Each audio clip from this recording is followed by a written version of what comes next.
रमता राम जपो रे प्राणी, अब तो सुन ले राम कहानी।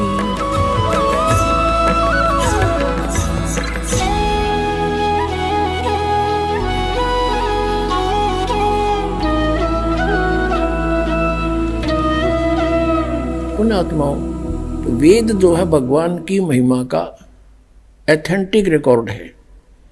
उसमें परमात्मा की महिमा लिखी है और ये खुद मानते हैं कि जो वेद में लिखा है वो हमें स्वीकार्य है। वेद सत्य है। यदि वेद सत्य है तो फिर सत्यार्थ प्रकाश क्या है? ये तो झूठार्थ प्रकाश है। अब दिखाते हैं आपने वेद में क्या लिखा है। अब यजुर्वेद, इसका अनुवाद करता भी महर्षि सिद्धानंद है। देख कमाल की बात है। तो युद्ध भांग पिया करता तो नरी उतरने नहीं देता, ऐसा लगता है। इसकी जीवनी में लिखा है भांग पीता था, दिखाएंगे आपको कभी। अब ये कहाँ से प्रकाशित है? प्रकाशक हैं सर्वदेशी कार्य प्रतिनिधि सभा 2/5 महर्षि सिद्धानंद भवन, रामलीला मैदान, नई दिल्ली से। महर्षि सिद्धानंद सरस्वती द्वारा इसका अनुवाद किया गया। मुद्रक हैं Prince offset printers, 1510, Pataudi house, Daryaganj, नई दिल्ली से। 241 पृष्ठ पे है। 8वां अध्याय यजुर्वेद भाषा भाष्य। ये 13वां मंत्र है। 13वां। इसमें क्या लिखा है? देव कर्तस्य ऐनस्य अवजनम असि, मनुष्य कर्तस्य ऐनस्य अवजनमसि, पितर कर्तस्य ऐनस्य अवजनमसि, आत्म कर्तस्य ऐनस्य अवजनमसि, अन्नस्य अन्नस्य अवजनमसि। ओए होए। अब इसका अनुवाद यहाँ किया है इन्होंने 242 पृष्ठ पे। ये 241 पर हम पढ़ रहे थे। यहाँ देखो 242 पर। अब यहाँ इसका थोड़ी बहुत कोई उतर गई होगी, इसकी भांग है।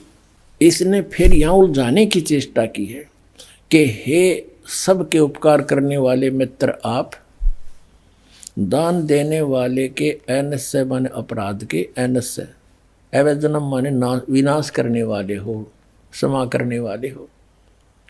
अब यहाँ मित्र लिख दिया। अब पढ़ने वाला ने सोचा चलो ये तो मित्र मित्र के बारे में, कि तो भगवान का जिक्र है नहीं छोड़ा इसने। अब इसी के कर कमलों से लिखा हुआ और दिखाते हैं सत्यार्थ प्रकाश में। ये देखिएगा, ये सत्यार्थ प्रकाश वही वेद। अब बाद में दिखाएंगे थोड़ा आपको पुनः।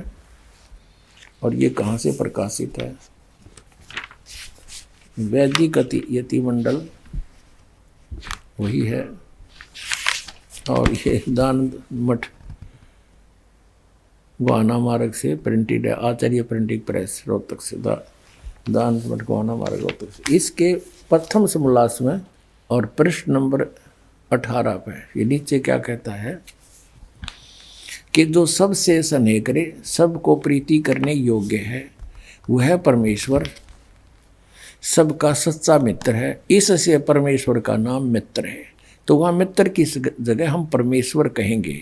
बिल्कुल यहाँ है ही परमेश्वर की महिमा। वेद कोई मित्रां की थोड़ी है। और दान देने वाले के पाप मित्र के नाश करेगा, बता कोई बात है? तो ये मित्र परमेश्वर का नाम लिख दिया इसने। और लिख दिया इसलिए कि कोई पढ़े ना गा के देते ये ज्ञानता पता लग जा, तो पढ़ेगा तो नहीं सोचेगा कोई मित्र के बारे में बोल रखे। एक बार हमारा जो ये करोथा कांड इन्होंने करवाया, इसका यही कारण था। दास ने यही जो स्टेटमेंट आज आपको बता रहा है समाचार पत्रों में निकाल दी। और आर्य समाज के आचार्यों को पता लग गया कि तुम्हारा रोजगार गया। जय दयानंद की अज्ञानता का पता लग गया हमारे दयानंद के अनुयायियों को। ये सारे भागेंगे यहाँ से, तुम्हें फिर चंदा मिला को नहीं। तो हमने ये न्यू का न्यू लिखा था, फोटो स्टेट तो नहीं किया था, ऐसे लिख के भेजा था कि ये ऐसे बोलता सत्यार्थ प्रकाश में और यजुर्वेद में ऐसे लिखा है। तो इन्होंने जवाब दिया फिर उसका पेपर में, समाचार पत्र में, कि रामपाल तो संस्कृत ना जानता, जो के जाने वेदों के बारे में। वो तो दयानंद जी तो महर्षि थे, उन्होंने समाधि लाला के वेदों के अर्थ निकाले हैं। और वहाँ पर मित्र शब्द लिखा है, परमेश्वर के बारे में नहीं लिखा है। अब आम आदमी इतना प्रभावित है नकली ऋषियों से कि वो सच्चे हैं और अन्य व्यक्ति कुछ भी कहता रहो वो सही लिख कर गए होंगे। इसलिए परमात्मा ने दया करी इस प्रोजेक्टर की, और ताकि आप स्वयं देख सकें। अब यहाँ मित्र का अर्थ परमेश्वर है इन्हीं के शब्दों में। अब पढ़ेंगे, देखो अब हम यजुर्वेद पर आ गए हैं, सत्यार प्रकाश रख दिया है। अब इसके हम 8वें अध्याय के वही 13वां मंत्र पढ़ रहे हैं। हे सब के उपकार करने वाले मित्र यानी परमेश्वर, आप देव कर्तस्य दान देने वाले के, एनस्य माने अपराध के, पाप के, एनस्य माने अपराध कहो चाहे पाप को, इसी के शब्दों में एनस्य माने पाप के, दूर करने वाले हो, नाश करने वाले हो, छुड़वाने वाले हो, क्षमा करने वाले हो, कुछ भी बोलो इन शब्दों को।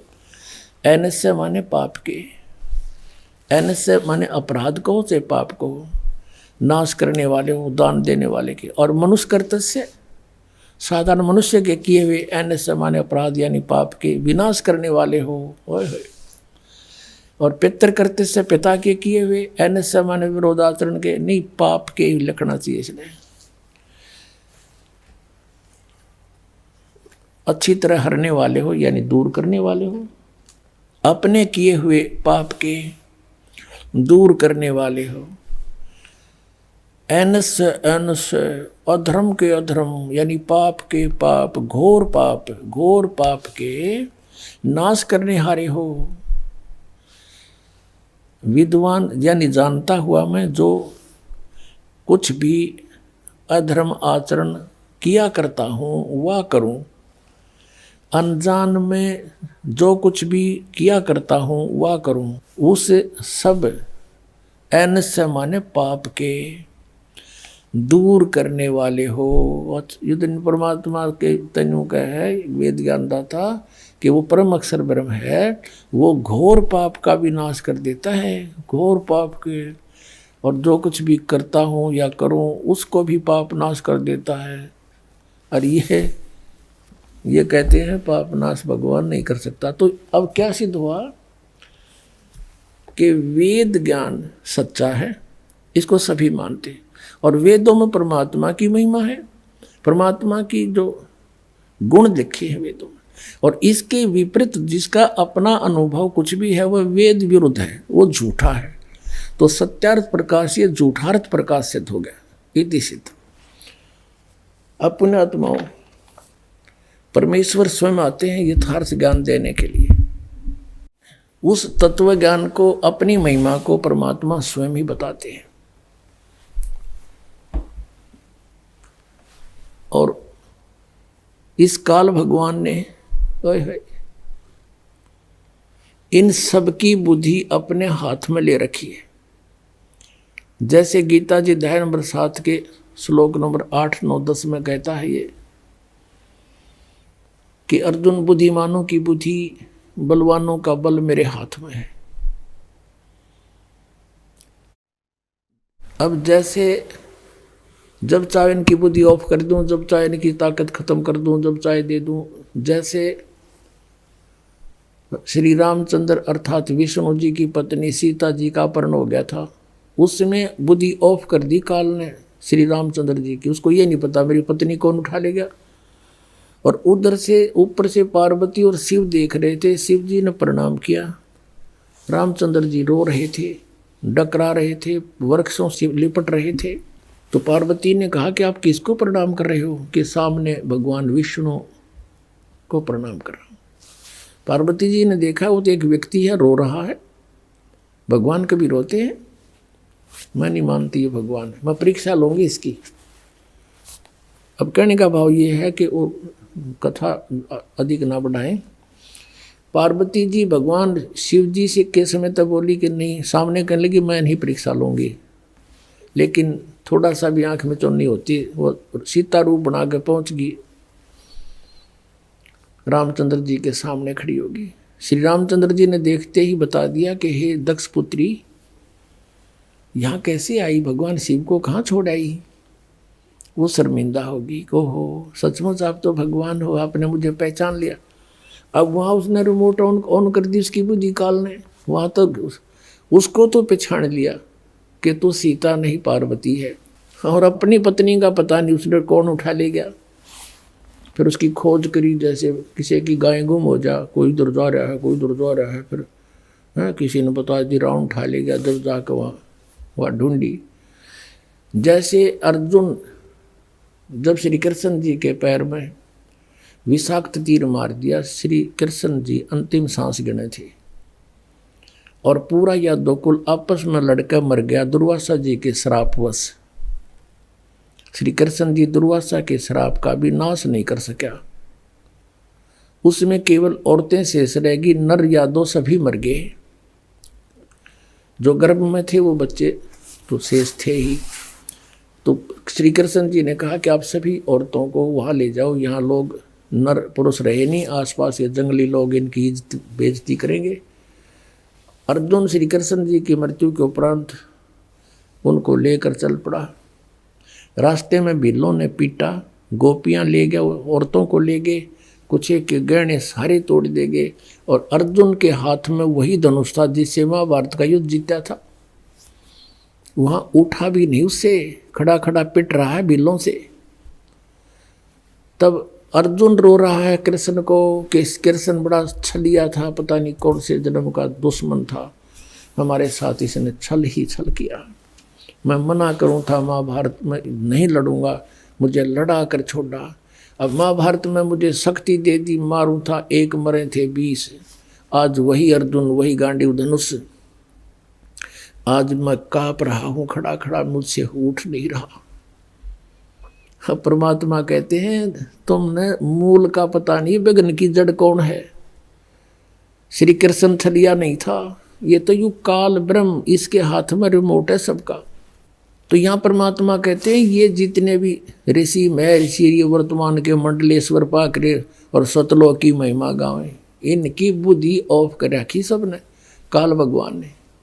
अब ये देखे ऋषि वेद बताते हैं भगवान गौर पाप भी काट दे, दान करने से पाप कटे, और प्रतिदिन के करे हुए कर्मों का भी डेली नाश होता है इस भक्ति के करने से। जैसे साबुन कपड़े का मैल लग गया, साबुन लाया साफ हो गया। हम डेली सत भक्ति करते हैं, इससे जो अनजाने के कर्म होते हैं वो भी पाप नाश होते हैं हमारे, और प्रारब्ध तो होने हैं। इसके लिए परमात्मा कहते हैं मोती मुक्ता दर्शत नाही, ये जग है सब अंदरे, दिखत के तो नैन चश्म इनका, फिरा मोतिया बंदरे। अब क्या बताते हैं कि मोती मुक्ता दर्शत नाही, ये जग है सब अंदरे, और दिखत के तो नैन चश्म इनका, फिरा मोतिया बंदरे। ये दिखे थे विद्वान, जैसे किसी मोतिया बंद हो जाता है तो उसकी आंखें बड़ी स्वस्थ दिखाई देती हैं और उसने दिखता कती नहीं। तो ऐसे ये दिखे थे विद्वान, संस्कृत भाषा जाने थे, वेदों का न कख भी पता नहीं था।